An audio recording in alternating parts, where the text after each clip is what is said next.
Now let's look at a slightly larger number than 64. We will look at a total of 125 cubes, the question being the same. Now if you are talking about 125 cubes, you know 125 is a perfect cube, and this is 5 times 5 times 5, which is nothing but your p plus 1 into q plus 1 into r plus 1. So your p, q, r are 4, 4 and 4. So you've made a total of 12 cuts. Now let's understand this with, again, looking at one face of the cube. So you're making 4 cuts along each dimension. So if this is one of the faces of your cube, this is your second, let's say this is your third. So let's completely draw this. So this is 1, 2, 3 and 4. 1, 2, 3, 4, something of this sort. Now, how many of these smaller cubes will have paint on exactly 3 faces? Remember, 3 faces is always the ones that you count at the corners, that would never change. So that value is going to be the same. That value would always be 8 irrespective of the number of cubes that you have. So we finished counting the corners. We've learned that to count for 2 faces, you will have to count them along the edges. So along this edge you have these 2 faces painted, along this edge you have these 2 faces, here again 2 more. So along one edge you have 3 faces, because this was again the corner one which we already counted. So along each edge you have 3 cubes which would be painted on exactly 2 faces. Since you have 12 edges, 12 times 3 would be 36. That would be the total number of cubes that are painted on 2 faces. For one face, we know that we now have to look at the third dimension of the cube, which is your face itself. So this part, this grid, 3 by 3 grid, you will notice that will have paint on exactly one face. All the other 5 faces for each of these smaller cubes is hidden inside. They are never painted. So on one face you have 9 cubes. So on 6 faces of the cube you will have a total of 54 cubes that are painted on exactly one face. And needless to mention, for 0 faces now would simply be 36 plus 54 being 90. 90 plus 8 is 98, should be subtracted from 125, you will get 27 cubes.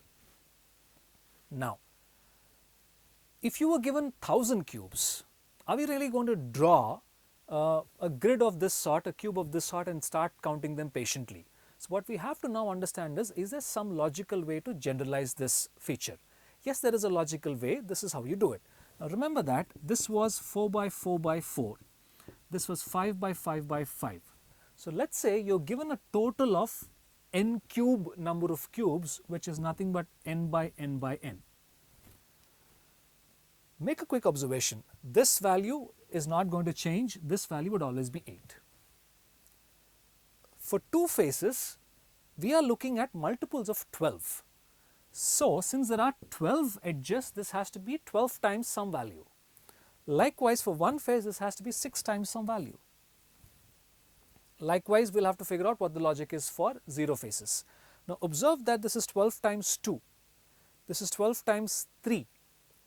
How did we get this 2, technically speaking? This 2 is nothing but 4, which is the dimension on one of the edges, 4 minus 2. This 3 is 5 minus 2. So what is this minus 2 that we are talking about?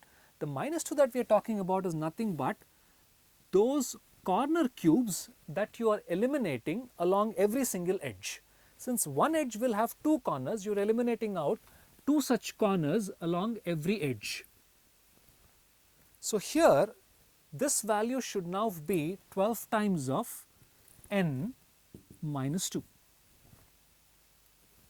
Look at this one here. For one face, it's a multiple of 6. Now what is this value of 4? This value of 4 is nothing but these 4 cubes. So 2 along each dimension. So effectively, how did we arrive at this value? We've eliminated the bottom layer. This bottom layer is gone. This top layer is gone. The left side is gone, and the right side has been eliminated.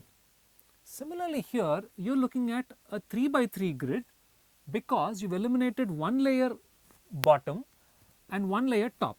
So, you have eliminated out one dimension completely, the x dimension. Likewise, you have eliminated out left and you have eliminated out the rightmost layer. So, you have eliminated out a second dimension. Since you have eliminated out two dimensions now from your n, this is simply 6 into n minus 2 into n minus 2, or simply 6 into n minus 2 whole square.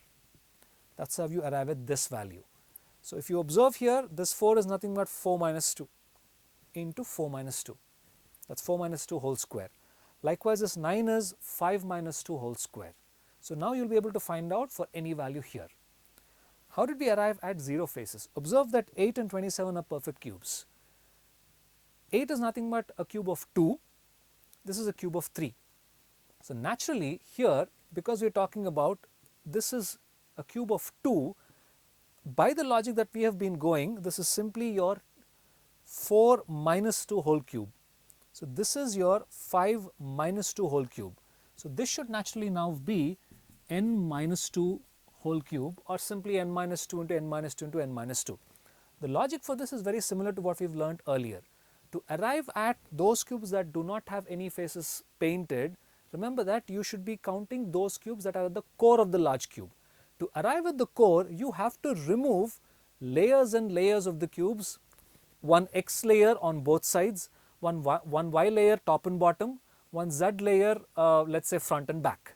So, you remove out 3 such pairs of layers, that is how you get n minus 2 whole cube. Now, let us look at another example where you are given the total number of cubes that is not a perfect cube, and how we arrive at these sort of formulas for the total number of cubes when it is not a perfect cube.